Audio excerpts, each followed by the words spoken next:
It takes 5 years to qualify for indefinite leave to remain in the UK. And then, after that, the final step, citizenship. I'm almost at the end of this journey. But now, all that progress might be in jeopardy, thanks to the current government in Westminster. All I can do is keep moving forward.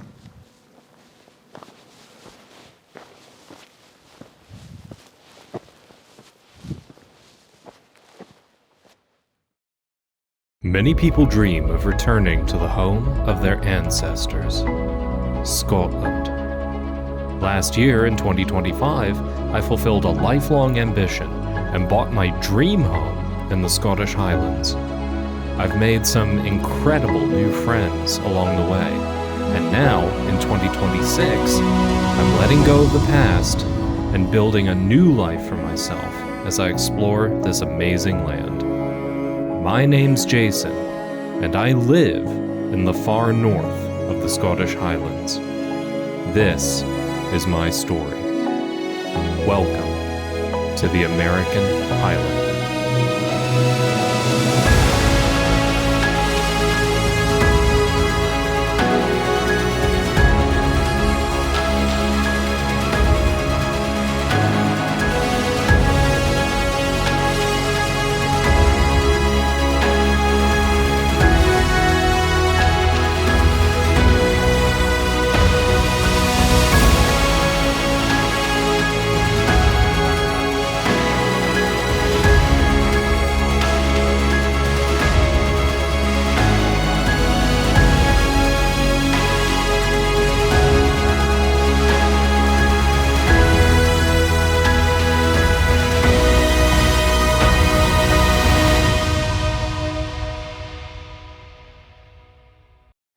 The sponsor for today's episode is a company that I've worked with before, and I'm very happy to see them back again. Surfshark is our very first sponsor here on the American Highlander. So Surfshark is a VPN, and if you're not using a VPN or you're not familiar with a VPN, what it does is it protects your identity online. I mean, if you've ever hooked into public Wi-Fi at a restaurant, airport, local Starbucks, wherever. I mean, think about the number of times that you've hooked into public Wi-Fi on a weekly or even sometimes daily basis without even thinking about it. Well, speaking as a former software producer, if you have the right tools, it is shockingly easy to gain lots of information about someone. I mean, accounts, passwords, like stuff you really don't want other people to know. So what a VPN does is it obfuscates your identity online. It protects you. Pretty much anyone under the age of 40, they've just started using VPNs as kind of a matter of course. But according to YouTube, my audience is predominantly my age and up. And that means that on average you have more assets to protect, and you're probably a little bit less tech savvy than the kids. So having a VPN, yeah, it makes a huge difference when you go online, especially public Wi-Fi. The second big advantage of having a VPN is circumventing geo-blocking. So if you've ever been traveling internationally and you want to watch your favorite TV show, for instance, but the streaming service that you use pops up a message on screen that it's not available in the country that you're watching from. So what you do is you use your VPN to tell the internet that you're coming from a different country than where the internet thinks you are. And then you get around the geo-block and you can watch your show. So I've had to do this myself. 6 years ago, I was in China, and in order to get around the Great Firewall, you had to use a VPN to gain access to anything from the outside world. So I have first-hand experience with this. So I'll put a QR code somewhere on the screen. Go to surfshark.com/Highlander or use discount code Highlander at checkout. You get an extra 4 months that way. And there is a 30-day money-back guarantee, so if something goes wrong for whatever reason, But I do strongly recommend using Surfshark. I use it personally, and yeah, it's a good idea. So, all right, let's go ahead and get started with today's episode. This specific issue that we're going to talk about here is one that potentially directly impacts me and my ability to continue living in this country. And it's coming to a head in the next 60 days or so. So, yeah, this is one I feel I do have to talk about. The issue at hand is the path to what's called indefinite leave to remain and citizenship here in the United Kingdom. And of course, Scotland is a constituent country therein. This pathway is about to change. So, quick bit of backstory. I am on a Tier 2 skilled worker visa sponsored by a British employer. And I should preface this by stating I'm not an immigration attorney. I don't specialize in immigration. How to get into the UK is the number 1 or number 2 most requested question I've gotten on this channel since I began. And my default answer is always the same. Talk to a qualified expert, get the most up-to-date and accurate information. Everything I'm sharing is not legal advice, it's anecdotal. Where this gets interesting is the landscape is changing very quickly. So under the current pathway, on a Tier 2 skilled worker visa, you get the visa for 2.5 years, and you have to pay an NHS surcharge on top of that. Then you renew it for another 2.5 years, another NHS surcharge. So you don't get like free access to healthcare and all that. You have to pay your way in. At the end of that, 5 years have elapsed. You become eligible in the current system to apply for what's called indefinite leave to remain. Now, there are other hoops you have to jump through. You can't be out of the country for more than a certain number of days. Like, again, go to the UK Gov website, get the latest info. Long story short, I have jumped through all the hoops. I have done the visa, renewed the visa, paid the surcharges. It's been a lot of money. And it has now come to the end of that 5-year journey. You're going to see this on or about February 6th. At the time that you see this, I will be approximately 45 days away from being eligible to apply for indefinite leave to remain. It has been a long 5-year journey. I gave up what was ostensibly a good life in the US, the most powerful country on earth, because an opportunity arose to pursue my childhood dream, to live here, to follow the call of home. And I'm making this video now because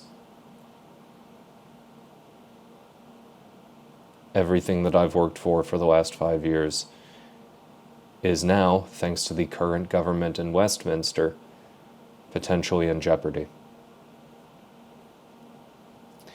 There was a proposed white paper from the current government stating proposed rule changes to the pathway to indefinite leave to remain and citizenship. It is now in a consultancy period presided over by Home Secretary Shabana Mahmood. That consultancy period ends on February 12th, and the proposed rules, the changes to the immigration pathway, may go into effect as early as April of this year. That means that my ability to apply for indefinite leave to remain, which comes up in mid-March,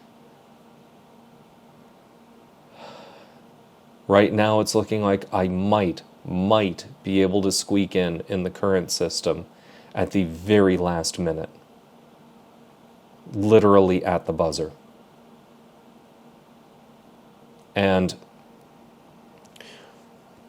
Once you acquire indefinite leave to remain in the current system, you then normally have to wait a year before you're eligible to apply for British citizenship.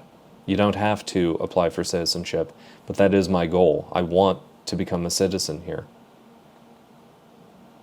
This is where, yes, I do have an advantage because of my marriage. My marriage has nothing to do with my visa. It has nothing to do with my pathway to indefinite leave to remain. But because I am married to a British citizen, I don't have to wait a year after getting indefinite leave to remain to apply for citizenship. In the current system, I can do it right away. But that could be changing in the next 60 days or so. So there is a lot riding on what's happening in the next 2 to 3 months. Some of the proposed rule changes don't affect me. For instance, there's a proposed rule change to increase the level of English language proficiency. Well, I'm a native English speaker. My English language proficiency is not in question. But there are other proposed rule changes under what they're calling earned settlement that could have a very dramatic effect. One most notably is a proposal to double the length of time from 5 years to 10. Yeah.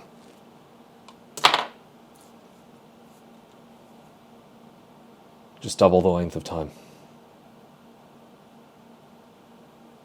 Now here's the thing. The UK is a sovereign state. The government controlling the state can enact legislation, change the rules, and for people entering the system now, for anything moving forward, I don't see a problem with that. I do object if it's going to be applied retroactively. That's a bit of an issue. I'm not going to say it's unfair because life is unfair, but it's a bitter pill to swallow. I have followed all the rules, jumped through all the hoops, spent a lot of money, and now that I'm within touching distance of the finish line, if any one thing goes wrong, or if they accelerate this and they implement the rules sooner than they're saying they will, my pathway could double. It's another 5 years on top of the 5 I've already spent. That's more money, more NHS surcharges, more visas. If you've never been an immigrant, you don't know what it's like to have this sword of Damocles hanging over your head.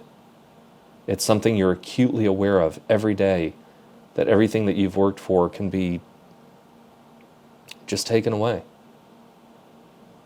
And you have no say in the matter. You have no recourse. So that's issue one. Now, they are saying that, if you're in certain roles or if you're above certain income tiers, those could be mitigating factors that could reduce the time from 10 years, in some cases potentially all the way back down to 5. But those aren't clearly defined yet because it's still in a consultancy period. So the rules are changing into what? I don't know, right as I'm getting ready and becoming eligible to apply. And that brings us to the second proposed major rule change as part of earned settlement, which is evaluating your level of cultural integration and assimilation. And on that front, I would respectfully submit to Shabana Mahmood and the current government as testimonial to my efforts to volunteer and give back and culturally integrate. I would submit this channel as evidence. Because a primary function of this channel, which I have openly stated from the beginning, is to support and promote local businesses, try to help stimulate economic activity and tourism interest, and try to do some good. This channel is an immigrant's love letter to this country where I've wanted to live since I was a child. And I am doing this on top of carrying my day job from a British employer. This is my life. What if this isn't enough, what more do you need me to do? Tell me. Tell me and I'll do it. Do you need me to stand on a mountaintop and sing God Save the King? What do you need me to do? I have done my best to integrate and assimilate into not only British culture, but the local culture of the far north where I live. And I do it because I take that civic duty as an immigrant very, very seriously. It matters to me to be a good neighbor and be a good citizen and give more than I take. And that's important because there is a larger debate in this country about immigration and what role it should play in British society at large. And I'm not going to get into all of that in depth because that's a separate video unto itself. I will simply state that in a country where birth rates are below replacement rates, and you have an aging population that is going to put an increasing strain on the social safety net, some immigration, not all, but some immigration, if you have high-skilled labor that is a net contributor over the course of a lifetime, where they give more than they take. I am giving more to the system here than I will ever take out of it. I am a net contributor. My income and my taxes are helping to pay for the social safety net and health care for other people in this country, and I am perfectly fine with that. Because as an immigrant and as a citizen, that is my duty, to give more than I take. So what more do I need to do? Because, yeah, I don't like this feeling. I don't like being in limbo. Because let's say that I get indefinite leave to remain in the current system. I squeak in at the last second before the rules change. But before I can apply for citizenship, the rules change. Again, what more do I need to do?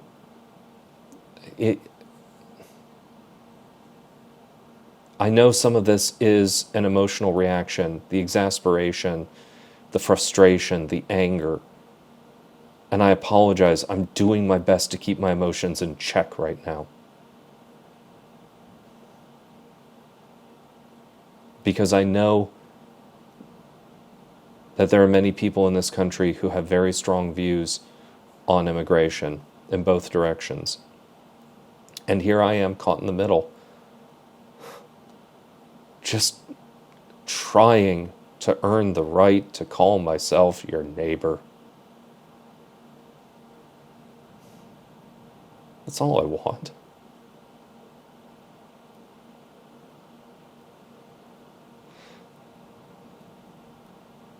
I just want to be able to live here for the rest of my life and call myself one of your countrymen and proudly call myself a fellow citizen.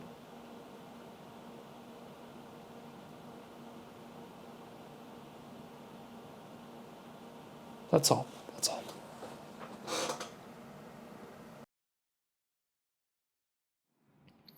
In last week's episode, we introduced you to George, the tree surgeon, creating bespoke wooden furniture. I'd never seen a chainsaw used so delicately before. And here, we're going to present some time-lapse footage filmed by George's son, so you can get another look at this amazing new piece of furniture that's being created. If you'd like to have one of these bespoke pieces of wooden furniture for yourself, feel free to email George, and I'm sure you and he can work something out. Meanwhile, enjoy this time-lapse look at creation in progress.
Let's give a couple of shout outs.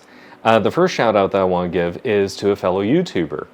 So the channel is called Sarah in Scotland, and it's fellow American, Sarah Burns. She came over here and she married a native Scot. Her nickname for her husband is Wolfie. Watch her videos, you'll quickly see why. And she is an artist and a photographer, and I really enjoy her content.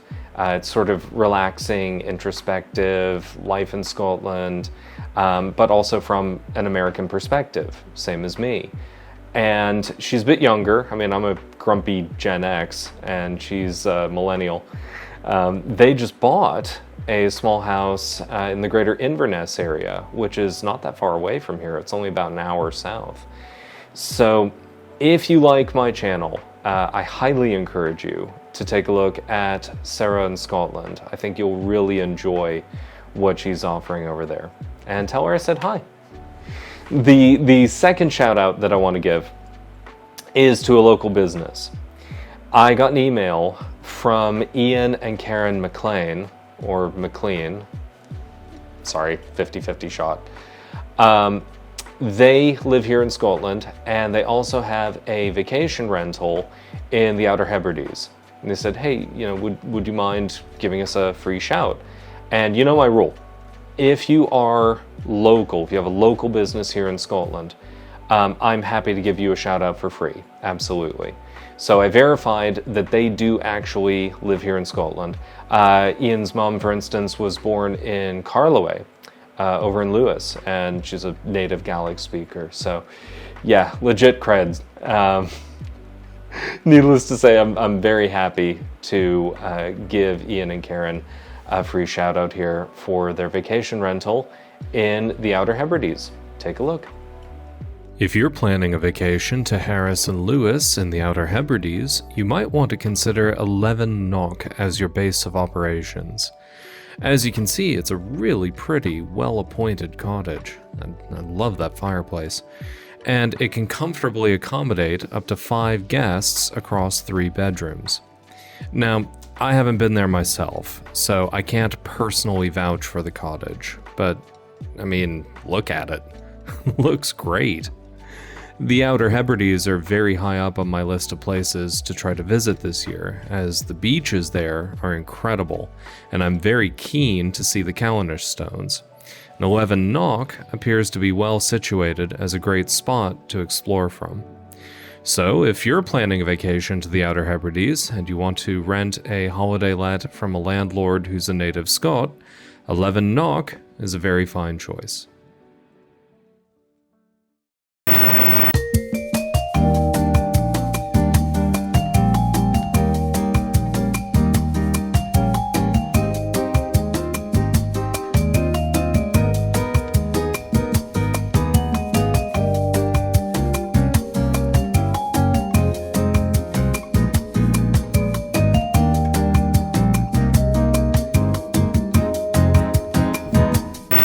Since everyone enjoyed last week's experimental scenic driving segment, I figured we'd try another. Today, we're in the heart of Sutherland, traveling south from Loch Staing down the A836 to the village of Altnaharra. This is a staggeringly beautiful drive, and today we're doing it at sunset. Come see it for yourself sometime. This is the far north.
The road of life is never clear. In about 60 days, I'll either have indefinite leave to remain here in the United Kingdom, or my road to citizenship will potentially become much more complicated. I have no control over this. All I can do is keep moving forward.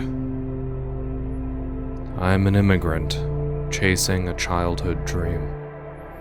200 years ago, my ancestors were cleared from this land and sought a new beginning in America. Today, as their descendant, I am trying to return home. In a world that feels like it's fracturing and falling apart, all I seek is a quiet corner of Scotland to live out the rest of my days in peace. I will succeed. The taller the mountain to climb, the better the view from the top. My name is Jason. I'm an American. And by God, I will be a Scottish Highlander.